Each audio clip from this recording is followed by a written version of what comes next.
Welcome to the Deep Dive. Today, we're going to be looking at Morgan Housel's The Psychology of Money.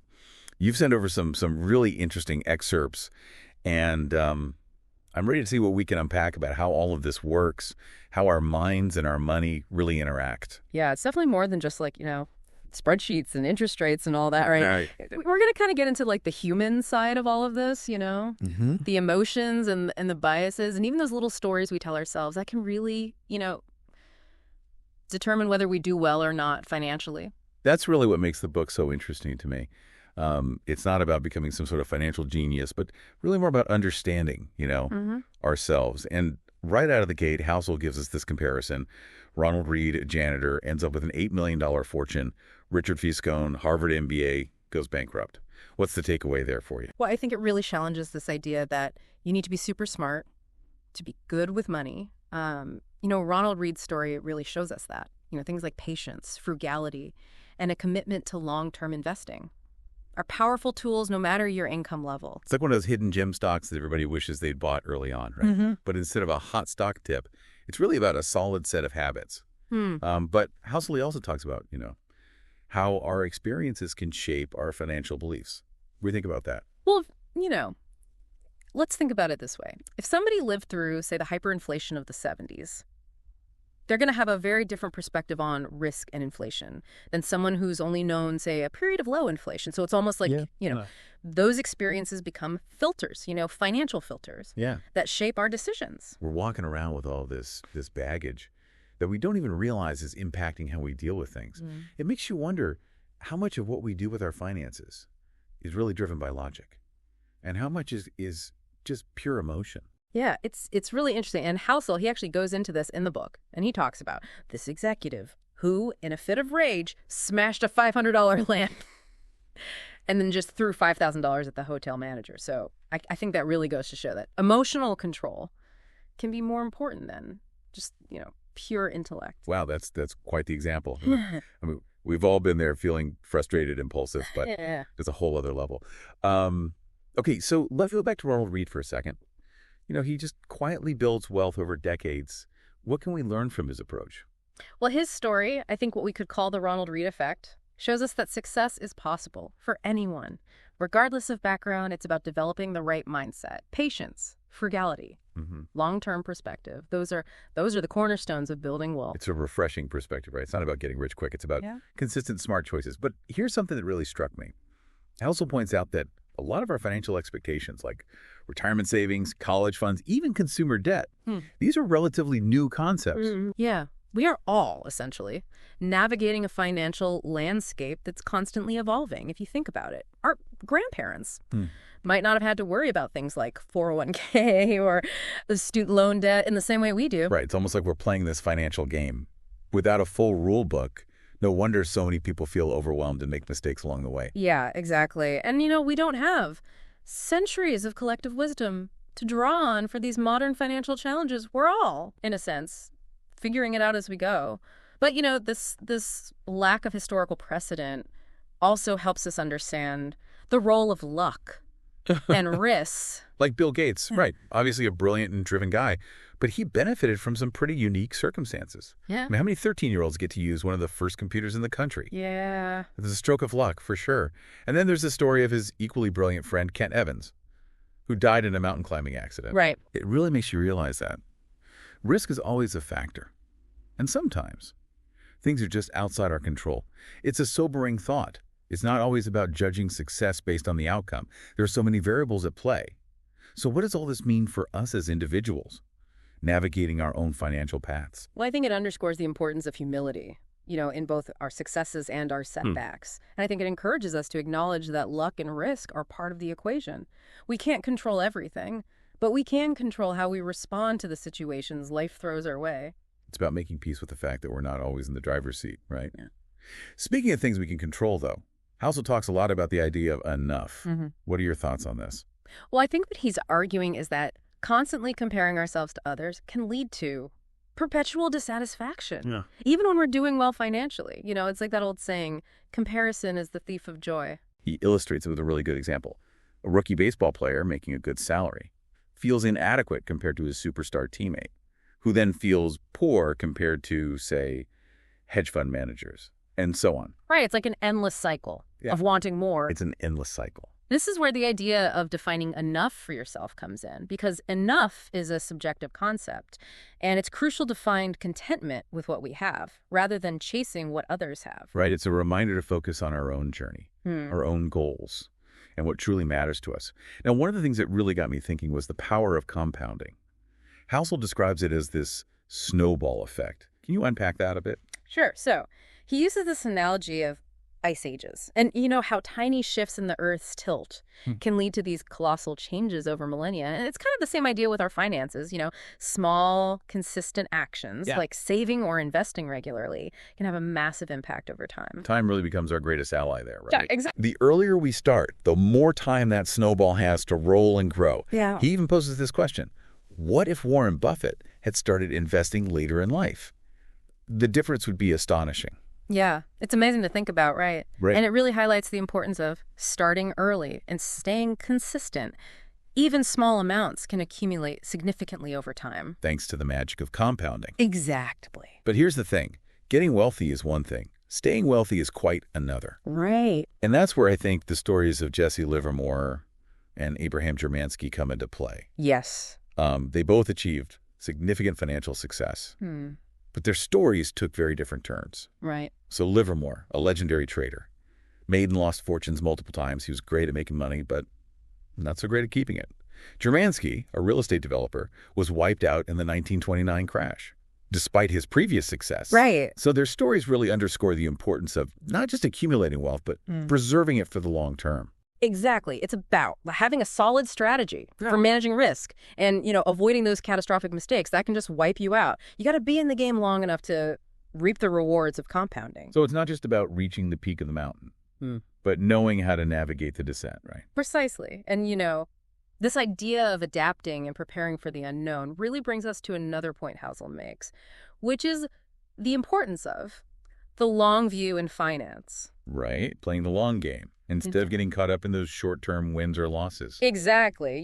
He constantly reminds us that financial success is a marathon, not a sprint.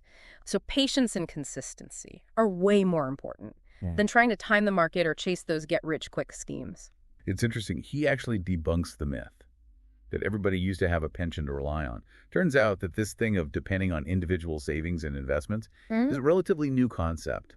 It is, and that's a really important point because it helps to explain why so many people struggle with retirement planning. We're essentially pioneers in this new world of self-funded retirement. So it's no wonder that we're still trying to figure out the rules. Right. It's like we've been handed this complex puzzle, but we're missing some of the pieces. Yeah. Speaking of trying to figure out the rules, I found Housel's discussion of reasonable versus rational decision-making really insightful. Oh, yeah. So what he's arguing is that sometimes sticking to a simple, understandable plan, even if it's not perfectly optimized, can be more effective than trying to follow a complex, hyper-rational strategy that you may not fully grasp or even be able to maintain. So it's not always about making the mathematically perfect choice, but more about finding a balance between what makes sense on paper and what feels right emotionally. Precisely. And we have to remember that we're humans, not robots. Right. Our emotions play a huge role in our financial decisions, whether we like it or not. Right. That's why he emphasizes the importance of understanding our own psychology. Knowing our biases, our triggers, the stories we tell ourselves about money. Yeah. All of those can have a big impact on our choices. He even uses this analogy of a child creating a narrative to explain the world around them. And even if that narrative is incomplete or inaccurate, it helps them make sense of things. And I think we all do that to some extent, right? We fill in the gaps with these stories. Right. That make sense to us, even if they're not completely objective. Right. It's like we're creating our own financial fairy tales. Right. But, those fairy tales might not always have happy endings, especially if they're based on flawed assumptions or unrealistic expectations. Right. That's why it's so important to challenge those stories and consider alternative perspectives. To take a step back and say, okay, is this story really serving me or is it holding me back? Exactly, yeah. Especially when we're making those big financial decisions like buying a house or investing for retirement. Absolutely. Those are decisions that have long-term consequences. And, this leads us to another key theme in the book, the importance of embracing uncertainty. Because we can't predict the future, no matter how hard we try. He reminds us that history can be a misleading guide. Past performance doesn't guarantee future results, especially when you consider how quickly things change. New technologies, new political climates, new social trends.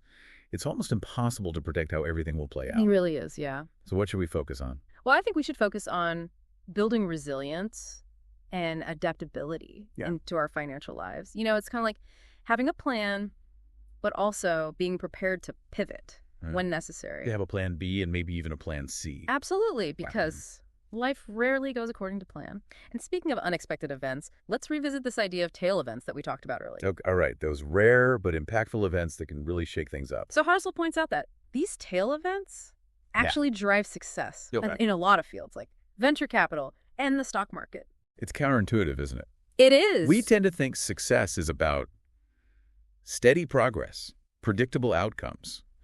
But in reality, a lot of it is driven by a few big wins that overshadow maybe a lot of smaller losses or setbacks. Right. It's those home run investments that everyone dreams of, the ones that can completely change your financial trajectory. Right. But it's important to remember that those home runs are rare and unpredictable. You can't build a financial strategy around trying to hit home runs every time. So it's about consistency, patience, weathering those inevitable storms along the way. Exactly, yeah. It sounds like building a solid financial foundation is key to being able to handle those unexpected turns, both good and bad. Yes, absolutely. And, one of the most compelling arguments Housel makes is about this concept of freedom. Yeah. He argues that financial independence isn't just about having a lot of money. It's about having control over your time and choices. Right, to be able to pursue your passion, spend time with loved ones, and just live life on your own terms without being chained to a job you hate or a mountain of debt. Precisely. And he actually shares his own experience of leaving a high-paying but soul-crushing job to pursue his passion for writing. And it's really a powerful testament to the idea that sometimes freedom is more valuable than a big paycheck. That is inspiring. It makes you really think about how you can use money as a tool to create more freedom in your own life. But freedom is the goal. How do we actually get there? What are the practical steps? Well, I think, one of the things Housel emphasizes is the importance of saving money. So he suggests creating a gap between your income and your expenses, and actually viewing saving as a form of energy conservation. Oh, interesting. To build up that reserve, just like we try to conserve energy to have a surplus. Exactly. And he points out that saving is actually more in our control than those unpredictable investment returns. So even small, consistent savings can make a big difference over time. Especially with the magic of compounding. Exactly. So it's really about building that financial muscle, right? Even if it's just a few dollars at a time. Now, I really like how Housel advocates for simplicity when it comes to investing, because it can be so overwhelming with all of the options out there. Yeah, it's a jungle out there. It really is. So he actually believes in the power of index fund investing, which is a low-cost, passive approach, where you're essentially putting your money in a diversified portfolio of stocks. That tracks a broad market index like the S&P 500. So instead of trying to pick individual stocks or time the market, you're basically spreading your risk across a wide range of companies. Exactly. And, historically, this approach has delivered solid returns. Right. And it takes a lot of the guesswork and emotion out of it. It does, yeah. Which I like. And, it's a strategy that even seasoned investors like Warren Buffett recommend. It is, yeah. And it's refreshing because it doesn't require you to be a financial whiz to be successful. Now, speaking of that emotional side of investing, Housel really dives into the psychology of money. He does. He argues that understanding our own biases and behaviors is crucial to making sound financial decisions. Absolutely. So it's about being self-aware, recognizing how our emotions might be influencing our choices. Yes. He talks about the dangers of comparison, right? Yeah. How constantly comparing ourselves to others can lead to dissatisfaction. It can. That never-ending cycle of wanting more. It's the keeping up with the Joneses phenomenon. That can really sabotage our financial well-being. We end up chasing after things we don't need to impress people we don't even like. It's a recipe for disaster. It's so easy to fall into that trap. Yeah. Especially in today's social media world, where everybody's showcasing their perfect lives and their latest purchases. Yeah, it's a curated reality. That can really warp our perceptions of what's normal and what's truly important. Right. And, Housel also talks about the power of narrative. So how the stories we tell ourselves about money and the economy can actually shape our actions and outcomes. It's almost like we're writing our own financial scripts. Yeah. And those scripts can either help us succeed or hold us back. Exactly. And think about, the 2008 financial crisis. A lot of that economic decline was actually driven by a shift in narrative. There was a sudden wave of fear that swept through the markets. People started panicking, selling their assets, even though the underlying economic fundamentals hadn't really changed that drastically overnight. Right. It was a self-fulfilling prophecy. If everybody believes something's going to happen, they start acting in ways that make it more likely to happen. Exactly. In the case of the financial crisis, that collective fear had a very real impact. Right. So it really underscores the power of our beliefs and perceptions. So it's so important to be aware of the narratives that are influencing our thinking and to critically evaluate them. Are they based on facts and evidence? Or are they just stories we've been told or assumptions we've made? And to question those stories and ask ourselves if they're serving us or holding us back. Precisely. And now I'm curious, what are your thoughts on this whole idea of narrative? How have the stories you've heard about money shaped your own beliefs and behaviors? That's a great question. I think we all have these ingrained money scripts that we've picked up from our families, our friends, even the media. And sometimes we don't even realize how those scripts are influencing our choices. For example, I grew up hearing that money doesn't grow on trees. And that's definitely made me cautious about spending, maybe even a little too cautious at times. Right. And it's fascinating how those early messages can stick with us, like they become part of our financial DNA. But, as we become more aware of those scripts, we can start to challenge them and rewrite them if they're no longer serving us. It's about taking ownership of our financial narratives and creating stories that empower us to achieve our goals. Now, as we continue our deep dive here, I want to shift our focus a little bit to some of the more practical aspects of financial psychology. So Housel offers some really good insights on how to manage risk, deal with uncertainty, and just make decisions that align with our values. So let's start with the risk. He argues that we often underestimate the role of luck and risk in our financial outcomes. He does. And, he uses the example of Bill Gates and his friend Kent Evans to illustrate this.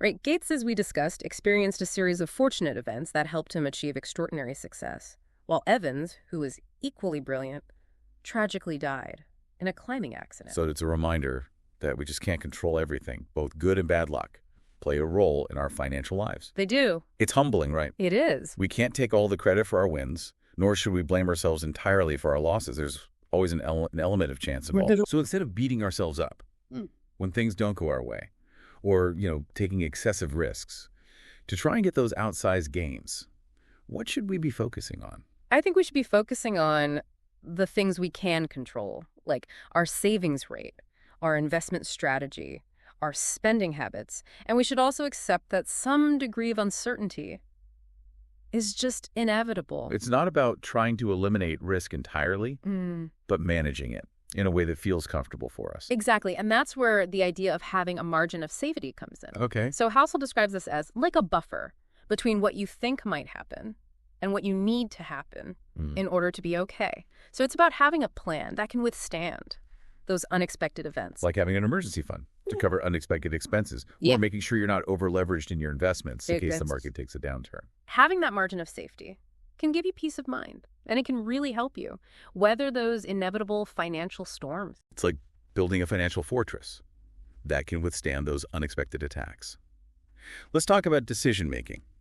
Housel argues that the best financial decisions are often the ones that feel right, even if they don't. Perfectly align with those theoretical models. Or conventional wisdom. Right, and he actually uses the example of Harry Markowitz, who's a Nobel Prize-winning economist, who developed a complex portfolio theory for optimizing investments, but when it came to his own money, he didn't even follow his own theory. He opted for a simpler approach that he felt comfortable with. Right, it's a good reminder that personal finance isn't just about cold, hard numbers. It's about finding that balance between logic and emotion. It is. And it's about making choices that feel aligned with our values and our own individual circumstances. It is, and sometimes the best financial decision is the one that brings you peace of mind, even if it doesn't make perfect sense on paper. So trust your gut. Make decisions that feel good to you, even if they go against the grain. And this brings us back to the importance of understanding our own psychology. Right. What are our motivations? What are our fears? What are our biases? And once we understand those things, we can start to make more informed and aligned decisions. Yeah, it's like becoming our own financial therapist. It is. Right. We have to get to the root of our beliefs and behaviors in order to create lasting change. It's like you're looking in the mirror, right? Trying to figure out, like, what's really driving your money decisions. It's like therapy, but for your wallet. Right. So where do we go from here? I mean, we've talked about all these psychological factors. How do we actually apply this knowledge to make better financial choices? Well, I think one of the most important takeaways from Housel's book is this idea of focusing on what we can control. Okay. So instead of trying to predict the market or, get caught up in those get-rich-quick schemes, we should focus on things like our savings rate, our investment strategy, our spending habits. Right. So it's about taking those small, consistent actions that can lead to big results over time. Exactly. And, this ties back to the concept of compounding that we talked about earlier. Right, that snowball effect. Exactly. The earlier we start, the more time that snowball has to grow. And the more we can benefit from those long-term gains. Absolutely. Housel also talks about the importance of having a long-term perspective when it comes to investing. He does. And, he makes this really interesting point about how a lot of people think they need to be these, stock-picking geniuses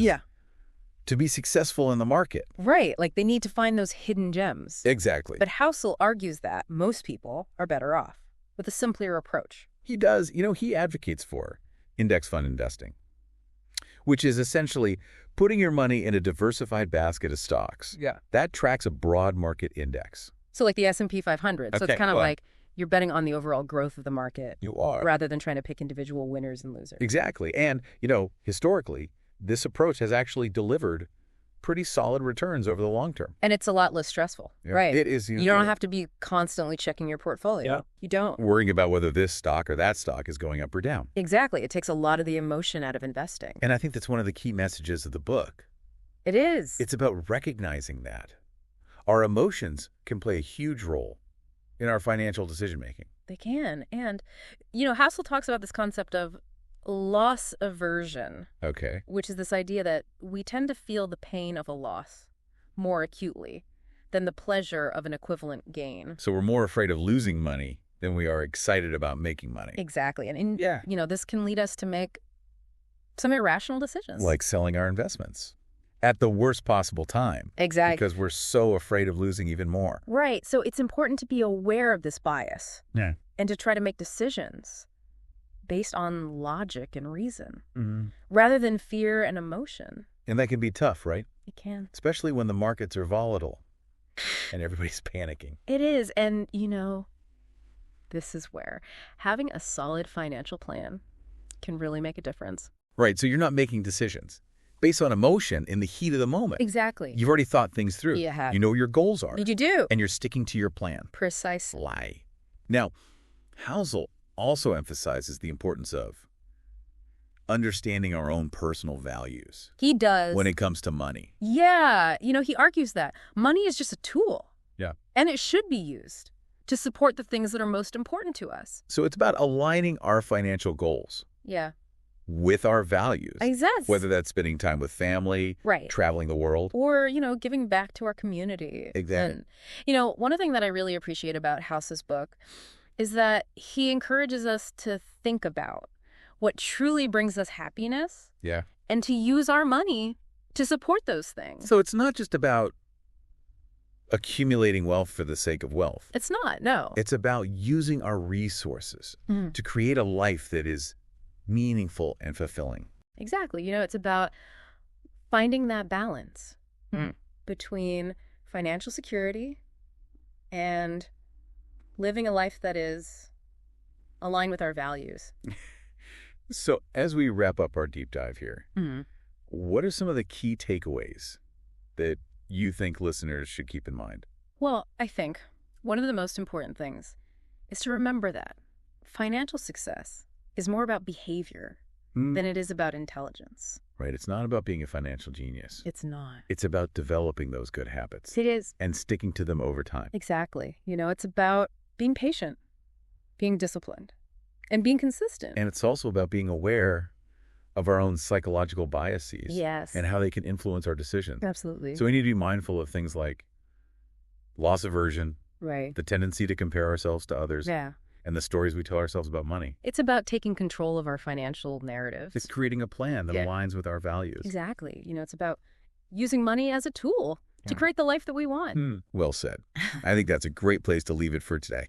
Thanks for joining us on The Deep Dive. We'll be back next time with another deep dive into a new and intriguing topic. And it's not always easy because we're constantly bombarded with messages that tell us we need to be, earning more, spending more, having more. It's like this never-ending cycle of consumerism. It is, and it can be really hard to break free from that. So what's the antidote? How do we resist those temptations and stay focused on what truly matters? Well, I think it starts with being mindful of the messages that we're consuming. Right. So like paying attention to the ads we see. Yeah. The social media posts we scroll through. Exactly. The conversations we have. Asking ourselves, are these messages aligned with my values? Right. Or are they just trying to sell me something? It's about being a more conscious consumer. It is. Of both goods and information. Absolutely. And, I think it's also about cultivating a sense of gratitude. It is, yeah. For what we already have. I think it's so easy to get caught up in wanting more that we forget to appreciate the good things that we already have in our lives. Right. It's about shifting our focus from what we lack to what we have. Exactly. Now, as we wrap up our deep dive into the psychology of money, what's one final thought that you would leave our listeners with? Well, I think I would encourage everyone to remember that money is just a tool. Okay. It's not good or bad in itself. It's how we use it that really matters. So use it wisely, use it intentionally, and use it to create a life that is truly fulfilling. Exactly. Well said. That's all the time we have for today. Thanks for joining us on The Deep Dive. We'll be back next time with another deep dive into a new and intriguing topic.